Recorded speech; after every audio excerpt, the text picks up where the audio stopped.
how to use Walmart's mobile app for shopping. Hello everyone, I am Bishaka and welcome to our channel.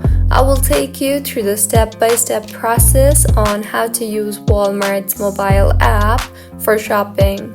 Now, let's get right into the tutorial. First, find what you need. Use search to find the items including groceries and filter by how and when you want them. Now, sign into your Walmart account and enter an item in the search bar at the top of your screen.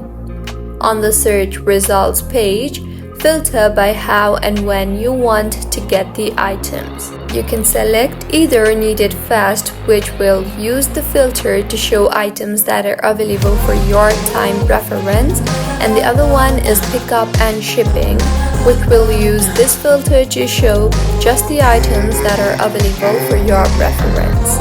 Walmart offers pickup, delivery, and charges shipping fees accordingly.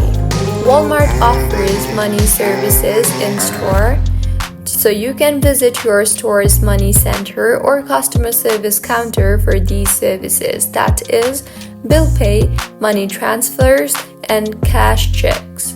Money services are not yet available in the app. So, this is how you can use Walmart's mobile app for shopping. If you find this tutorial helpful, please like the video and do subscribe to our channel Login Giants for similar helpful tutorials. See you on the next one.